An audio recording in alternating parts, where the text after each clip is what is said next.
بسم اللہ الرحمن الرحیم۔ السلام علیکم دوستوں۔ صابان لفظ صاب سے بنا ہے جس کا معنی ہے بکھرنا، الگ الگ ہونا۔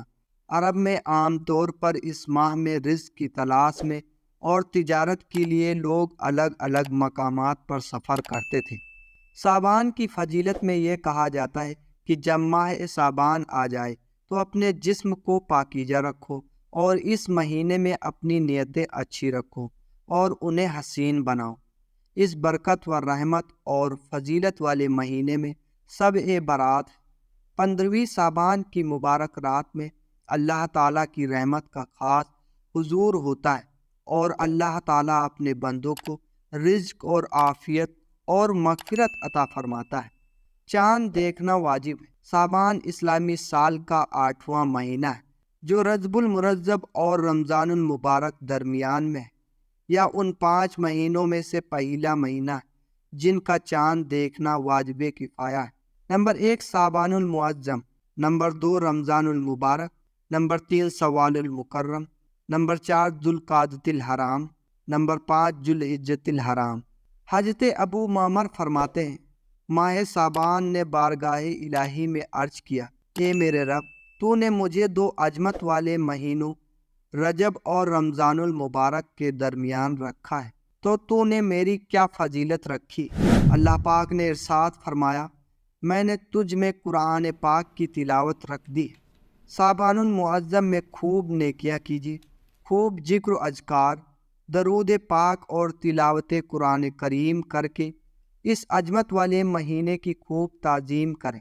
اس عظمت والے مہینے کی اہمیت کے لیے اتنا ہی کافی ہے کہ اس کے بارے میں ہمارے پیارے آقا محمد مصطفیٰ صلی اللہ علیہ وسلم نے ارشاد فرمایا، یعنی ماہ صابان میرا مہینہ ہے۔ اللہ پاک کے آخری نبی مکی مدنی محمد مصطفیٰ صلی اللہ علیہ وسلم رمضان کے روزوں کی تیاری فرماتے، ایسے ہی صابان کے روزوں کی بھی تیاری فرماتے تھے۔ جنتی صحابہ حضرت انس سے روایت ہے کہ رسول اللہ صلی اللہ علیہ وسلم سے سب سے افضل روزوں کے بارے میں پوچھا گیا تو آپ نے ارشاد فرمایا، رمضان کی تعظیم کے لیے صابان کے روزے۔ صابان سیبن سے بنا ہے جس کا معنی ہے گھاٹی، چونکہ اس مہینے میں خیر و برکت کا عمومی نزول ہوتا ہے اس لیے اسے صابان کہا جاتا ہے۔ جس طرح گھاٹی پہاڑ کا راستہ ہوتی ہے، اسی طرح یہ مہینہ خیر و برکت کا راستہ ہوتا ہے۔ رسول اللہ صلی اللہ علیہ وسلم نے ارشاد فرمایا، یعنی اس مہینے کو صابان اس لیے کہا جاتا ہے کہ اس میں روزہ رکھنے والوں کے لیے بہت سی بھلائیاں شاخوں کی طرح پھوٹتی ہیں، یہاں تک کہ وہ جنت میں جا پہنچتی ہیں۔ حضرت امام شافعی فرماتے ہیں، اس حدیث پاک کا مطلب یہ ہے کہ ماہ صابان میں مسلمان ذکر و اذکار، نیکیاں اور قرآن پاک کی تلاوت کی طرف مائل ہو جاتے ہیں اور رمضان المبارک کے لیے تیاری کرتے ہیں، اور صابان المعظم میں رمضان المبارک کے روزوں کی فرضیت کا حکم نازل ہوا۔ صابان کا مہینہ چونکہ رمضان سے پہلے آتا ہے، لہٰذا جس طرح ماہ رمضان میں روزے اور تلاوت قرآن کا حکم ہے، اسی طرح ماہ صابان میں بھی اس کی بڑی اہمیت ہے کہ روزے رکھے جائیں اور تلاوت قرآن کی جائے تاکہ استقبال رمضان کی تیاری ہو جائے اور نفس کو عبادت کی عادت ہو جائے۔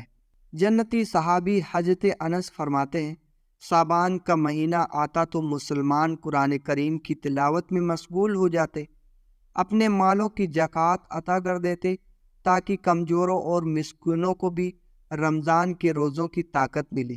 حضرت سلمہ بن کہیل فرماتے ہیں، ماہ صابان کو تلاوت قرآن کرنے والوں کا مہینہ کہا جاتا تھا۔ حضرت حبیب بن ابو ثابت صابان کے آنے پر فرماتے ہیں، کریوں کا مہینہ ہے۔ حضرت عمرو بن قیس ماہ صابان معظم کی آمد پر اپنی دکان بند کر دیتے اور تلاوت قرآن کریم کے لیے فارغ ہو جاتے۔ صابان المعظم کے روزوں کی ایک حکمت یہ بھی بیان کی گئی ہے کہ صابان المعظم کے روزوں میں رمضان کے روزوں کی مشق پریکٹس ہو جائے تاکہ رمضان کے روزوں میں مشقت اور تکلیف محسوس نہ ہو، بلکہ تب تک بندے کو روزوں کی عادت ہو چکی ہو اور رمضان سے پہلے شعبان میں روزوں کی مٹھاس اور لذت کا احساس ہو چکا ہو، لہذا جب ماہ رمضان آئے تو بندہ چستی کے ساتھ رمضان کے روزے رکھنے لگے۔ حضرت بی بی عائشہ صدیقہ فرماتی ہیں، رسول اللہ صلی اللہ علیہ وسلم کو ماہ شعبان میں روزے رکھنا تمام مہینوں سے زیادہ پسند تھا۔ اس میں روزے رکھا کرتے، پھر اسے رمضان سے ملا دیتے تھے۔ حضرت بی بی عائشہ صدیقہ سے ہی روایت ہے، رسول اللہ صلی اللہ علیہ وسلم پورے شعبان کے روزے رکھا کرتے تھے اور فرماتے، اپنی استطاعت کے مطابق عمل کرو کہ اللہ پاک اس وقت تک اپنا فضل نہیں روکتا جب تک تم نااقت ہو جاؤ۔ جنتی صحابہ حضرت اسامہ بن زید نے عرض کیا کہ یا رسول اللہ، میں دیکھتا ہوں کہ آپ جس طرح شعبان کے روزے رکھتے ہیں اس طرح کسی اور مہینے کے روزے نہیں رکھتے۔ آپ نے فرمایا، رجب اور رمضان کے بیچ میں یہ مہینہ ہے، لوگ اس سے غافل ہیں۔ اس میں لوگوں کے اعمال اللہ کریم کی بارگاہ میں پیش کیے جاتے ہیں، اور مجھے یہ محبوب یعنی پسند ہے کہ میرا عمل اس حال میں اٹھایا جائے کہ میں روزہ دار ہوں۔ ہمارے پیارے آقا یہ عمل یقیناً اہم غلاموں کی تعلیم کے لیے تھا، تبھی جو فرمایا کہ رجب اور رمضان کے بیچ میں یہ مہینہ ہے، لوگ اس سے غافل ہیں۔ لہذا ہمیں چاہیے کہ ہمیں خواب غفلت سے بیدار ہو جائیں، نیکیوں میں اضافہ کریں اور آخرت کو بہتر بنانے کی فکر کریں۔ اس اچھی نیت سے ماہ شعبان کے روزے رکھنے میں دلچسپی لیں کہ اس مہینے میں جب ہمارا اعمال نامہ ہمارے پیارے آقا محمد رسول اللہ صلی اللہ علیہ وسلم اور اللہ پاک کی بارگاہ میں پیش کیا جائے تو کاش ہم بھی روزہ دار ہوں۔ اللہ تعالی ہم کو کہنے اور سننے سے زیادہ عمل کرنے کی توفیق عطا فرمائیں۔